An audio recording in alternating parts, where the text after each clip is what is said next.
Halo semuanya, pada kesempatan kali ini akan dibahas materi tentang klasifikasi materi dan perubahannya. Ada beberapa subbab yang akan dibahas, yaitu 1. Klasifikasi materi dan jenisnya, 2. Larutan asam, basa, garam, 3. Cara memisahkan campuran, 4. Perubahan materi, 5. Adhesi, kohesi, dan kapilaritas, 6. Massa jenis. Pertama-tama, kalian perlu mengetahui terlebih dahulu apa itu materi. Materi atau zat adalah sesuatu yang mempunyai massa dan dapat menempati ruang atau memiliki volume.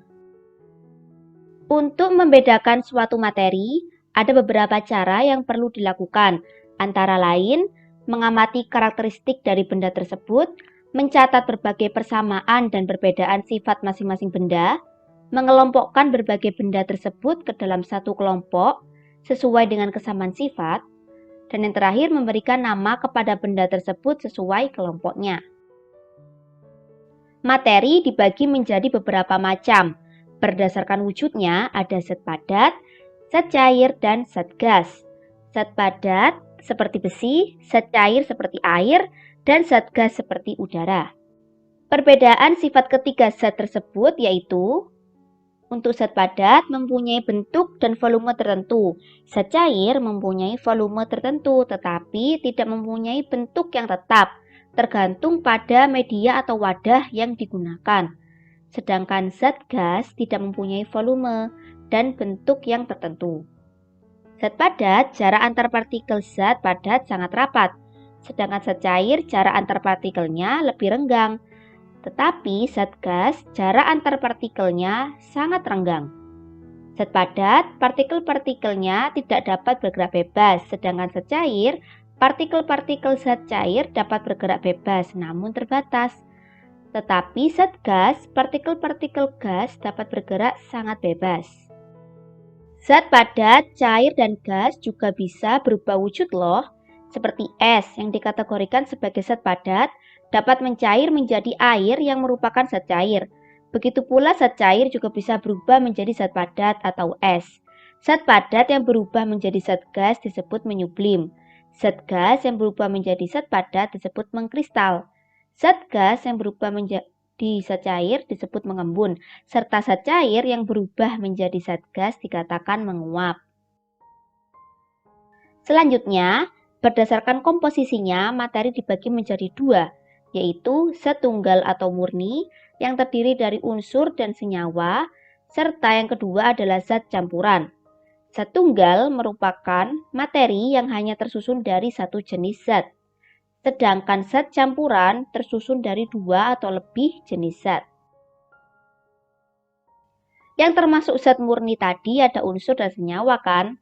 Nah, unsur ini merupakan zat yang terdiri dari satu jenis atom dan tidak dapat diuraikan lagi menjadi zat yang lebih sederhana melalui reaksi kimia biasa. Bagian terkecil dari unsur adalah atom. Beberapa jenis unsur antara lain 1. Unsur logam, contohnya besi, tembaga, emas, aluminium, dan sebagainya. Kedua, unsur non-logam, contohnya belerang, hidrogen, dan lain-lain. Dan yang ketiga adalah unsur semi-logam, contohnya germanium dan silikon.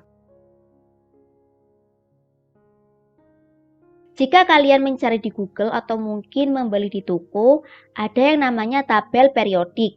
Nah, tabel tersebut berisi lambang-lambang unsur, di mana menurut Berzelius, cara pemberian lambang unsur itu seperti berikut.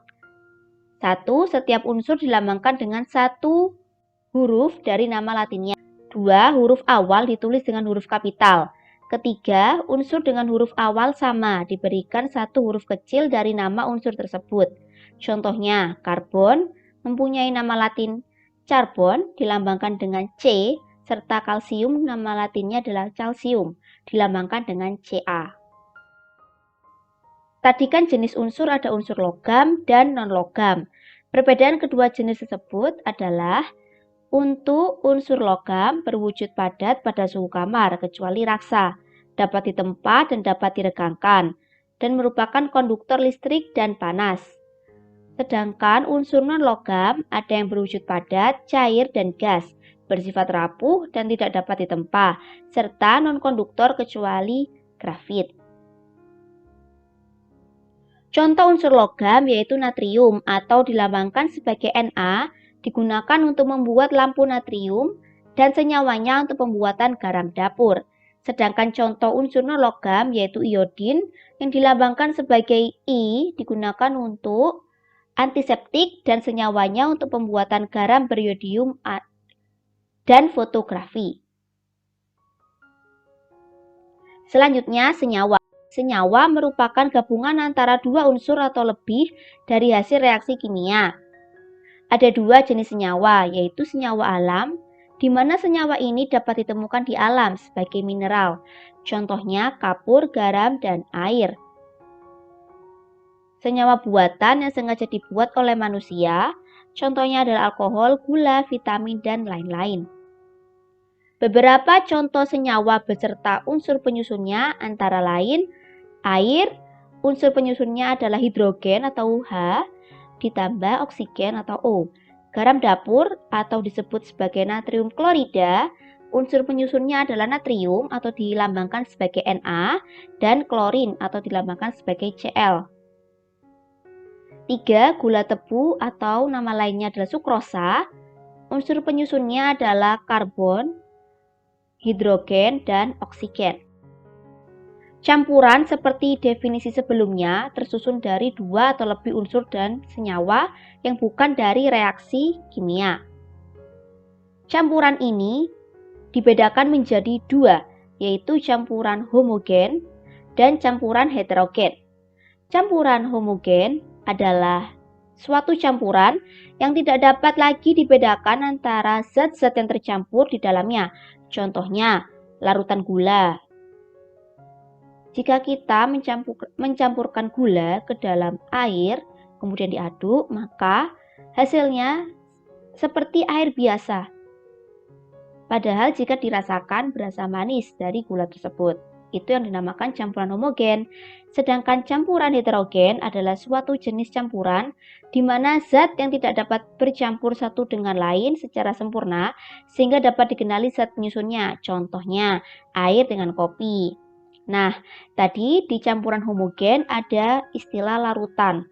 Nah, larutan ini berisi pelarut dan zat terlarut.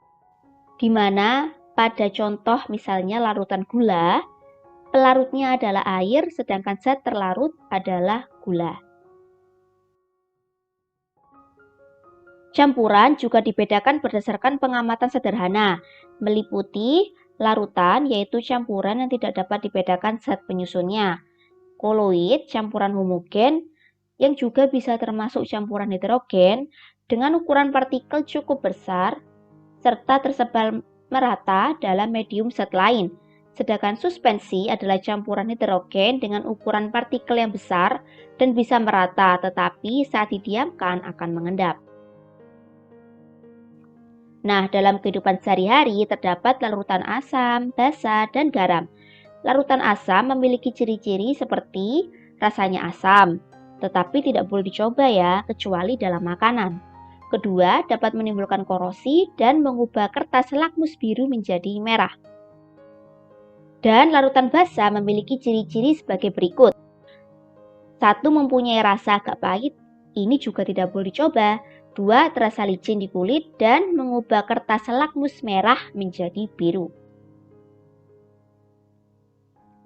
Untuk membedakan larutan asam dan basa, bisa menggunakan indikator alami, indikator yang terbuat dari ekstrak tumbuhan seperti kunyit, atau menggunakan indikator buatan seperti kertas lakmus seperti gambar.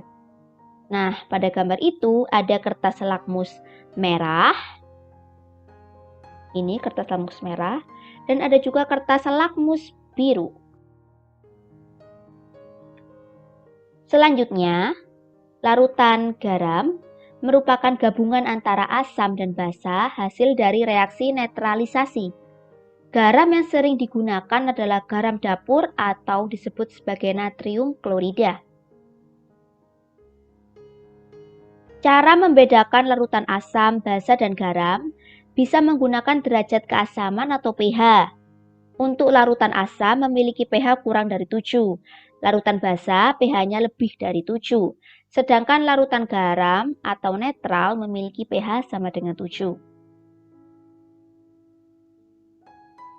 Campuran tersusun dari 2 atau lebih unsur dan senyawa kan? Nah, cara memisahkan campuran ini ada 5 cara, yaitu pertama penyaringan atau filtrasi merupakan suatu metode pemisahan zat campuran yang digunakan untuk memisahkan antara cairan dan padatan yang tidak larut saat dicampur. Kedua, sentrifugasi merupakan metode pemisahan pengganti filtrasi apabila partikel padatan yang terdapat dalam campuran mempunyai ukuran sangat halus dan campurannya berjumlah jauh lebih sedikit. Ketiga, penyulingan atau destilasi merupakan pemisahan campuran berdasarkan titik didih dari zat cair yang bercampur, sehingga saat menguap setiap zat akan terpisah. Keempat, kromatografi, yaitu suatu metode pemisahan campuran yang dasarnya adalah pada perbedaan kecepatan merambat antara beberapa partikel yang bercampur dalam suatu medium diam pada saat dialiri oleh suatu medium gerak. Dan yang kelima adalah sublimasi, campuran zat yang mempunyai suatu zat yang dapat menyublim, yaitu perubahan wujud padat ke wujud gas, sedangkan zat yang lainnya tidak dapat menyublim. Di awal sempat disinggung perubahan wujud pada zat padat, cair, dan gas. Perubahan dalam materi itu sendiri sebenarnya dibagi menjadi dua, yaitu perubahan fisika dan kimia. Perubahan fisika adalah perubahan materi atau zat yang tidak disertai terbentuknya zat baru, contohnya es mencair. Sedangkan perubahan kimia merupakan perubahan materi yang dapat menghasilkan atau membentuk zat baru dengan sifat kimia yang berbeda dari zat asalnya, contohnya kayu yang dibakar. Ada juga istilah adhesi, kohesi, dan kapilaritas. Adhesi merupakan gaya tarik-menarik antara partikel-partikel yang tidak sejenis. Sedangkan kohesi adalah gaya tarik-menarik antara partikel-partikel yang sejenis. Lalu, kapilaritas ini merupakan peristiwa naiknya zat cair melalui lubang yang sempit atau pipa kapiler. Contohnya, sumbu kompor yang dicelupkan ke minyak, maka minyaknya akan naik ke sumbu tersebut, sehingga kompor dapat menyala. Ada juga massa jenis, yang merupakan perbandingan antara massa dengan volume benda. Rumusnya yaitu massa jenis yang disimbolkan dengan Rho sama dengan massa atau M dibagi volume atau V. Itu tadi penjelasan tentang klasifikasi materi dan perubahannya. Semoga membantu kalian dalam memahami materi. Dan sampai jumpa!